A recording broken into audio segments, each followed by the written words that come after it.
মুসলিম ভাই সকল, আপনাদেরকে অবগত করানো যাচ্ছে যে দখলদার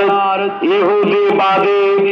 ইসরায়েল আন্তর্জাতিক যুদ্ধবিরতি চুক্তি ভঙ্গ করে হাজারো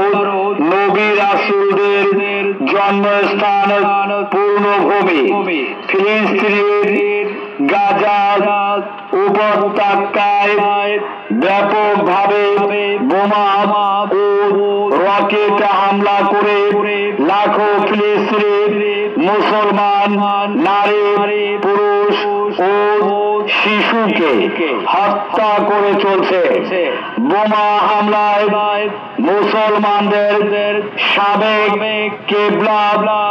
মসজিদে আকসা ক্ষতিগ্রস্ত হওয়া সহ লাখো ঘর বাড়ি, দালান কোঠা ধ্বংস স্তূপে পরিণত হয়েছে। ইতিহাসের এখনো নক্কারজনক বর্বরচিত অমানবিক যুদ্ধ বন্ধের দাবিতে ঐক্য আসর নামাজ বাদ আন্তরিক কওমিয়া মাদ্রাসা ময়দান থেকে জাতীয় উলামা